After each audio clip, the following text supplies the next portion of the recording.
What would Robert's superpower be? I think he'd have loved the ability to turn off the speed cameras between Pilton and London. But in reality, I think his superpower for me was his huge interest in people, in things, in ideas, his continuously curious mind, which was one of the things that made him so lovely to be around. And he was really a walking masterclass in how to build relationships, how to look after people. When you were chatting to him, he'd listen, he'd sort of do this sort of lean in, and would listen and really give you his time. And that's what really made Robert. And I love working with him. If I had to guess Robert's superpower, I'm pretty sure he would have said it was his charm. What Robert was superb at, and I hope I can say this, was BS detection in negotiation. Every year at about this time, I'd approach him with some exciting idea for brand activation at the festival. He'd fix me with that inscrutable gaze, as if to say, "Do you really think I'd let you do that at Glastonbury Festival?" Robert was at the very heart and centre of our Glastonbury journey. Or Quiff Boy, to give him our adopted superhero handle. Beyond the ridiculously youthful looks, the intensely blue piercing eyes, framed by that gravity-defying quiff, was the man who made the magic happen for us. And for that, we'll be eternally thankful.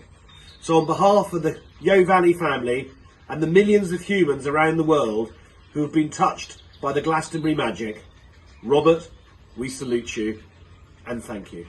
I can tell you what Robert's superpower wasn't, and that was driving, because every time he turned up, he seemed to be in a new car, having smashed up the previous one. Was he a shapeshifter? Could he stretch or shrink like Ant-Man, maybe? Did he have super strength? Was he a modern-day Hulk? Now I'm starting to see that all of these superpowers would have had their benefits.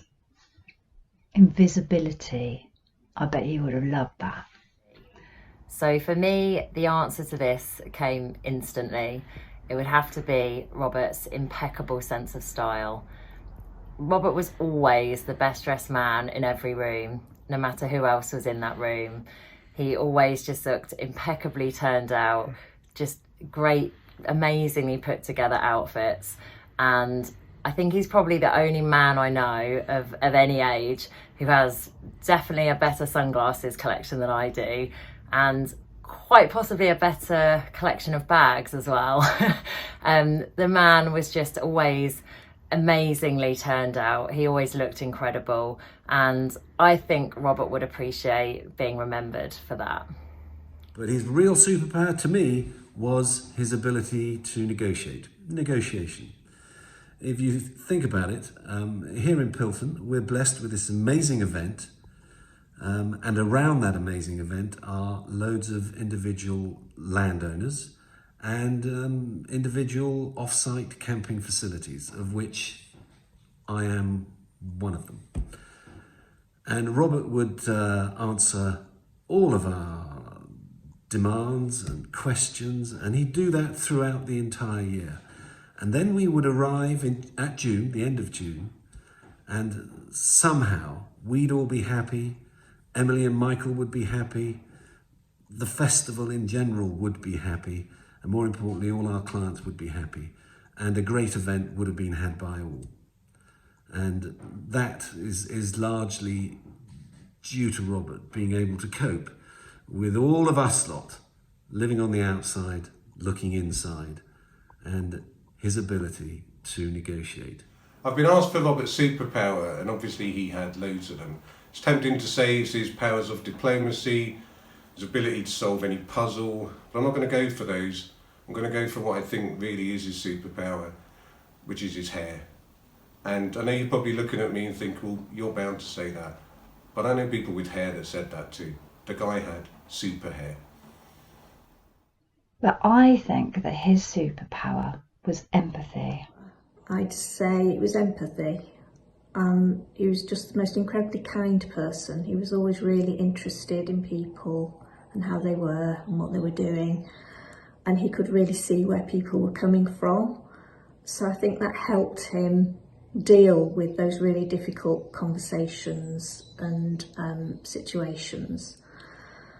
I don't think I ever saw him flustered or even angry. He always kept really calm and deflected those really awkward, difficult conversations and found a solution.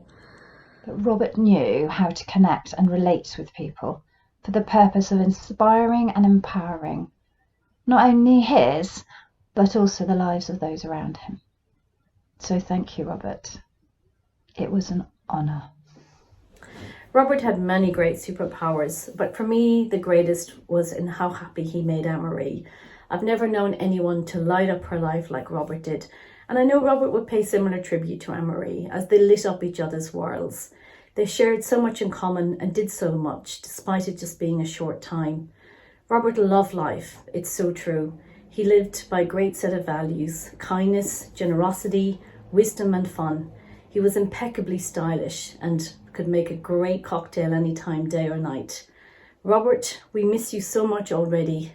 You have brought so much joy, laughter and fun to our lives, and we will never forget you. Your light will always shine on, Robert. We miss you and love you. If Robert Richards had a superpower, I think it was his use of words, his conciseness, just to tell you exactly what he meant in a very short space of words. I'll give you an example. Haggis, you must not exchange tickets for goods or services. Okay, Robert. Haggis, I cannot leave the car.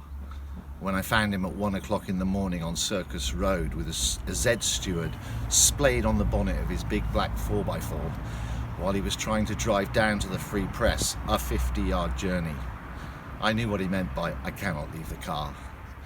And one other time when we had a dance company in Theatre and Circus and they did a guest spot on the main stage, shortly after their performance, there was a call from production, main stage, saying there are some cushions missing from the dressing room. Robert's take on that was, all the acts that work on the main stage are equal, and we wouldn't be having this conversation if it was the Rolling Stones. Goodbye, Robert. We'll miss you.